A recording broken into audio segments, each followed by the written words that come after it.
کسی ملک کا بادشاہ شکار کے لیے جا رہا تھا۔ اس کا گزر اپنی سلطنت کے ایک ایسے علاقے سے ہوا جہاں سے لوگ سیدھا نہر سے ہی پانی لے کر پیتے تھے۔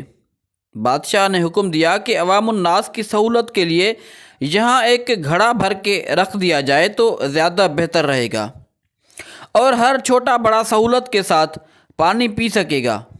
بادشاہ یہ کہتے ہوئے اپنے باقی کے سفر پر آگے کی طرف بڑھ گیا۔ شاہی حکم پر ایک گھڑا خرید کر نہر کے کنارے رکھا جانے لگا تو ایک اہلکار نے مشورہ دیا، یہ گھڑا عوامی دولت ہے، خرید کر شاہی حکم پر یہاں نصب کیا جا رہا ہے، ضروری ہے کہ اس کی حفاظت کا بندوبست کیا جائے اور ایک سنتری کو چوکیداری کے لیے مقرر کر دیا جائے۔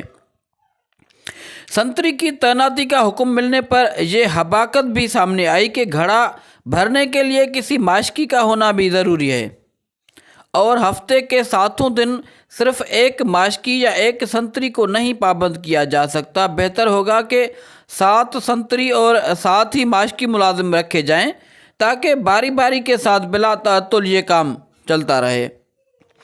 ایک اور محنتی اہلکار نے رائے دی کہ نہر سے گھڑا بھرا ہوا اٹھا کر لانا نہ تو ماشکی کا کام بنتا ہے اور نہ ہی سنتری کا۔ اس محنت طلب کام کے لیے 7 بار بردار بھی رکھے جانے چاہیے جو باری باری روزانہ بھرے ہوئے گھڑے کو احتیاط سے اٹھا کر لائیں اور اچھے طریقے سے ڈھکنا لگا کر بند کر کے رکھیں۔ ایک اور دور اندیش مصاحب نے مشورہ دیا کہ اتنے لوگوں کو رکھ کر کام کو منظم طریقے سے چلانے کے لیے ان سب اہلکاروں کا حساب و کتاب اور تنخواہوں کا نظام چلانے کے لیے محاسب رکھنے ضروری ہوں گے، اکاؤنٹنگ کا ادارہ بنانا ہوگا، اکاؤنٹنٹ متعین کرنا ہوں گے۔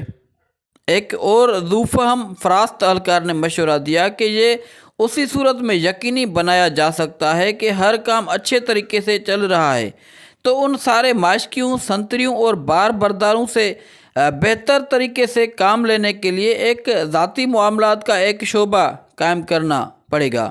ایک اور مشورہ آیا کہ یہ سب کچھ ٹھیک ہو رہا ہے مگر ملازمین کے درمیان میں لڑائی جھگڑا یا کوئی زیادتی ہو جائے تو ان کا تصفیہ اور ان کے درمیان میں صلح و صفائی کون کرائے گا تاکہ کام بلا تعطل جاری رہے۔ اس لیے میری رائے میں خلاف ورزی کرنے والوں اور اختلاف کرنے والوں کی تفتیش کے لیے ایک قانونی امور کا محکمہ قائم کیا جانا چاہیے۔ ان سارے محکموں کی انشاء کے بعد صاحب کا مشورہ آیا کہ اس سارے انتظام پر کوئی ہیڈ بھی مقرر ہونا چاہیے۔ ایک ڈائریکٹر بھی تعینات کر دیا گیا۔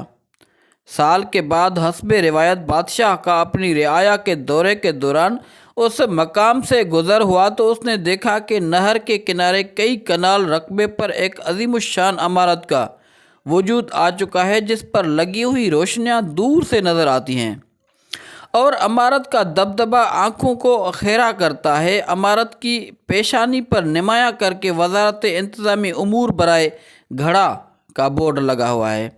بادشاہ اپنے مصاحبین کے ساتھ اندر داخل ہوا تو ایک علیحدہ ہی جہان پایا۔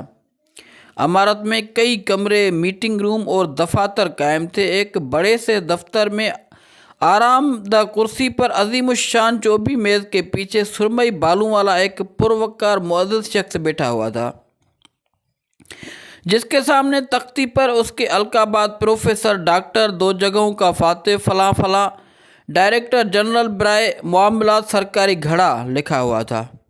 بادشاہ نے حیرت کے ساتھ اپنے وزیر سے اس عمارت کا سبب پوچھا اور ساتھ ہی اس عجیب و غریب محکمے کے بارے میں پوچھا جس کا اس نے اپنی زندگی میں کبھی نام بھی نہیں سنا تھا۔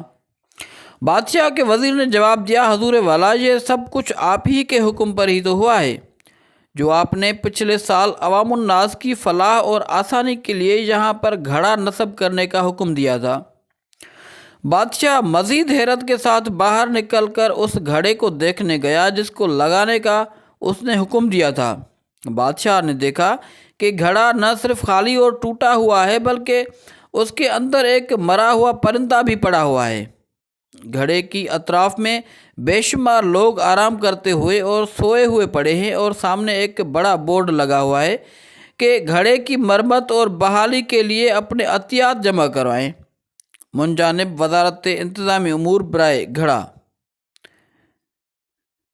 حقیقت میں میرے ہم وطن ساتھیوں، یہ ہے ہمارے وطن کی کہانی۔